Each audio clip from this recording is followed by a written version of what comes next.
কালীগঞ্জ বিধানসভা উপনির্বাচন বিপুল জয় মমতা বন্দ্যোপাধ্যায়ের প্রার্থীর, তৃণমূল কংগ্রেসের প্রার্থীর।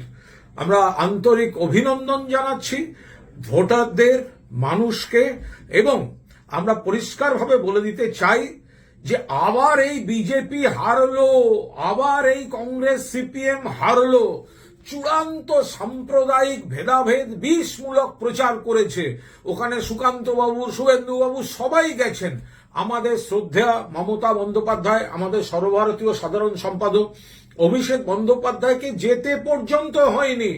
মানুষ সঙ্গে আছেন, আমাদের সাংগঠনিক নেতৃবৃন্দ, তৃণমূল স্তরের কর্মীবৃন্দ এবং মানুষ উন্নয়নের রাজনীতি তার পক্ষে আর ঘৃণার রাজনীতির বিরুদ্ধে। আর বিজেপি এই নেতারা যত ভুলভাল কথা বলে যাচ্ছেন, ব্যর্থতা।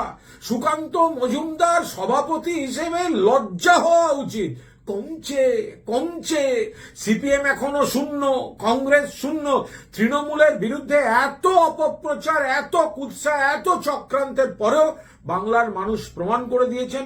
কেন্দ্রের নির্বাচন কমিশন, কেন্দ্রীয় বাহিনী দিয়ে ভোট হলেও গত ভোটগুলোর সঙ্গে তুলনা করে দেখুন, তৃণমূল বাড়ছে আর বাকিদের কমছে। বিজেপি কমলো। ব্যর্থতা কার?